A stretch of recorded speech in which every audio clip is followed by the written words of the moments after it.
One of my great-grandfathers, he was one of the last initiated men.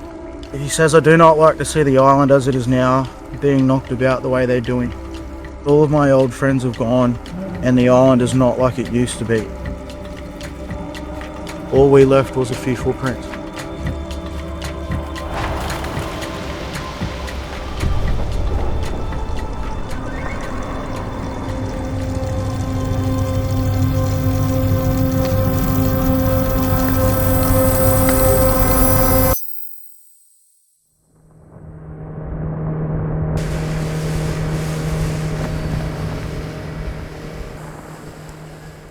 Butchulla people cared for these small isolated islands for millennia, and there's evidence of that in the stone that we've found on the islands from tools and other artefacts. In order for us to bring these islands back to good condition, people need to be here again doing the exact same work.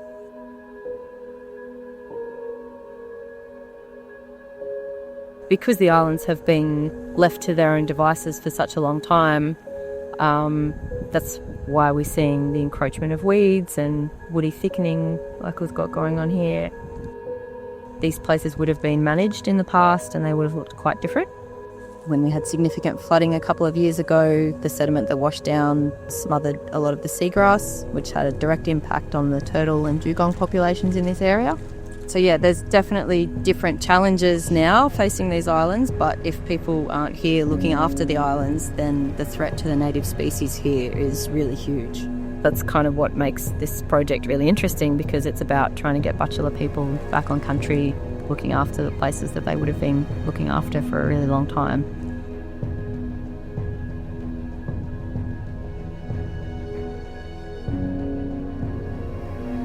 This has been a great project to, work alongside BMRG and have Archeo involved as well, sharing Western knowledge with the cultural knowledge and bringing them two together. I think as an archaeologist, the only way that we can effectively work into the future is in partnership with the Indigenous groups that we're working with, and in this case the Butchulla people.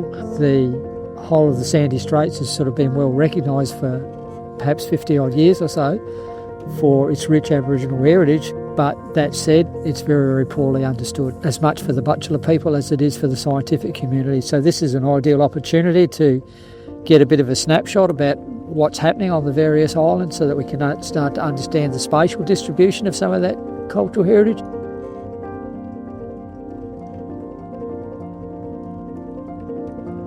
There's paw prints right there in the camera's view. Looks similar to a fox. It's either wild dog or a wangari. Okay. This is the salt bush. So I pop this in my mouth. Just look. Good salty kick. This is the black wattle here. They turn a bright yellow, and that's an indicator there that it's time to go fishing. Diamond scale mullet's coming through. Oh my gosh, I see a fat snail.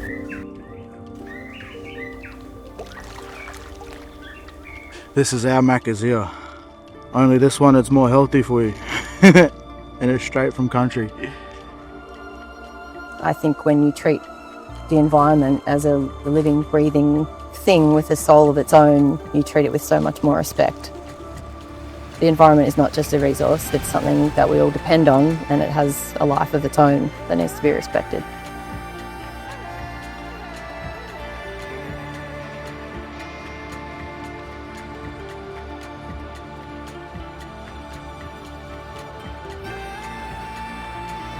This is like paradise. I feel connected. I see country healing when our people are healing.